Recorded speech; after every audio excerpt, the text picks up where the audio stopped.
Daanni sakalee kunoona deebi'e kan gaafa calanqoo kan gaafa aanolee gaafa namni keenya haroo dhiigaa daakee minilikii lolee sirni kun kufullee inni gubbaa kores yoom Oromoo tole hay garaa bal'achuu isatti of dagadhee garaa laafe malee gara laafummaan koo bushooftuu gubbatti kan gaafa aanolee har'as naa dabale an maalitti beeke gaafa reechaa san mardoo kiyya ta'uu osoo kana beekee daa'imman xixiqqoof obboleeyyan xiyyaaf aayyoo qabeen bayuu boollan narraa fixa wada cubbuun beekne irreeffachuuf malee jira manaa bahee du'aan galanseen mee hunduu yaadadhaa waan achitti ta'e mee hunduu qabadhaa meeqan manaa bahee meeqatu deebi'e meeqan maatii dhabee ifni guyyaa diinitti dukkanaa'e daa'imman kikichuu osoma argitu rakkinnaan barattee warra ofii jijjiiruuf osoma hawwitu garaa dachii galtee du'aan isaan dhabne reeffa awwaalataa booyaatu magaluu dur irraa jalqabne amma irraa jalqabnee lammata hin boonu booyichi nu ga'e amma irraa jalqabnee lammata hin boonu booyichi nu ga'e gumaa isaanii baasuuf danda'u kilaashin dadhabu billa waan godha waan danda'e jabeeffadhu mudhii kee bayyanaa sanbatoo abbaa gadaa kan keeti waadaa sirraa qaban ganu anuu du'a abbaa kooti abbaa gadaa seeraa isa yaa'iin file nurraa ukkaamsanii kaadireef kaabinee isaanii eebbisuuf waltajjii yaasanii abbaa gadaa jedhee inni lafaa ka'e humna qeerroo kennaan sareetti abbaa gadaa jedhee inni lafaa ka'e maayikii fudhate humna qeerroo kennaan sareetti qalanii salphina uffate abbaa garaa kanaa miti kan dargaggoon fedhe isa seerri kennee bayyanaa sanbatoo gannuu fidaa jedhe waan achitti ta'e mee hunduu yaadadhaa mee ufafoo fidaa waan dargaggoon koote dabarseen kennuuf barcuma abbaa gadaa salphina uffachuuf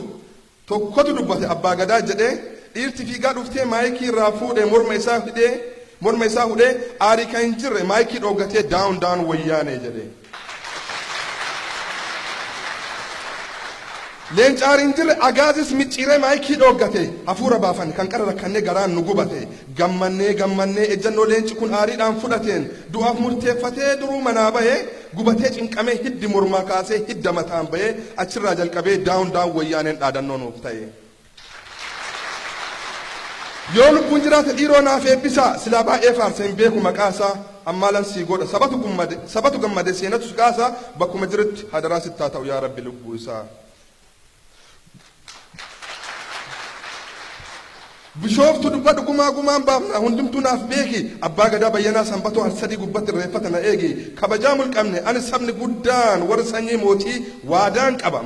qaba sirraan ganu anuu du'a abbaa kooti dubbiin jabaatteetti sabni of bilisoomsuuf abdii qaba boru inni alaamamaakus yookaan isa goru yookaan as goru carraan tana calla saba waliin bahee jimbiilfatee lolu dhugaa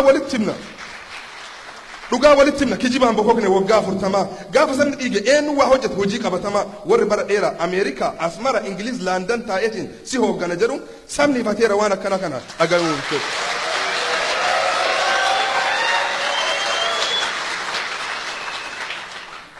mee kijiba dhiisaa kan kun itti dafqe hoogganuuf jettanii qeerroon harka duwwaa kilaashii hiikatte osoo isin teettani sabni carraa dhabee isin faanaa baanaa wallaalaa seetanii dhugaa isinitti himna nun bilisoomsitani Asmaraa teettanii.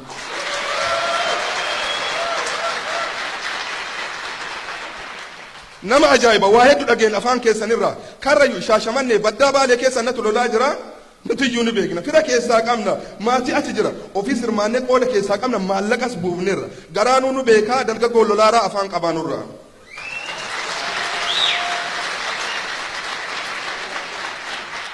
keessattuu ammaan tan dhugaa walitti himuun baay'ee barbaachisa garaan nu gubate namni nurraa dhume reeffi mana ciisa kan nuti barbaannu hooggana gad bu'ee saba keessaa lolu isa jimbiilfatee agaazii fi gantuu saba irraa qolu yoo akkanan taane bidiyooma duriin saba gowwoomsaatiin dibbee siin rukutu bakka feeta dhaqabdii sirraa mure kan qara maal godhu jaalanneetiin miti eeggannee dadhabnee garaan nu gubate dubbiin jiraachuu fiduu yookaan karaa gore sabni lolaa jira mudhii guduunfatee nutti hin taphatinaa saban gowwoomsinaa eebjuu lafan jirreen yoo ka dhugaan quuqamtiu nutti hin taphatinaa saban gowwoomsinaa eebjuu lafan jirreen yoo dhugaan quuqamteef akka laggasaa hogii bu'i gara dirree kan isin barbaadan nama sobaan dhibbee sirrii lukkutee sagal isin faalu kan nuti barbaannu hooggana gabbu'ee wareegama baasee inni kun qabamee inni kun dhabamee saba bilisoomsu.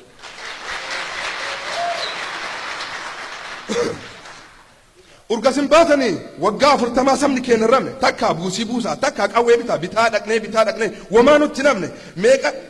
mee maarree nutti hima amaanaa uummataa mee eessaan geettani hanga dhiini nama keenya akka galaanaa yaa'u poolisii agaazii meeqa ajjeeftani kanaaree kan kaleessin nuun jettani kanaan nuuf ibsitu aantummaa keessan isin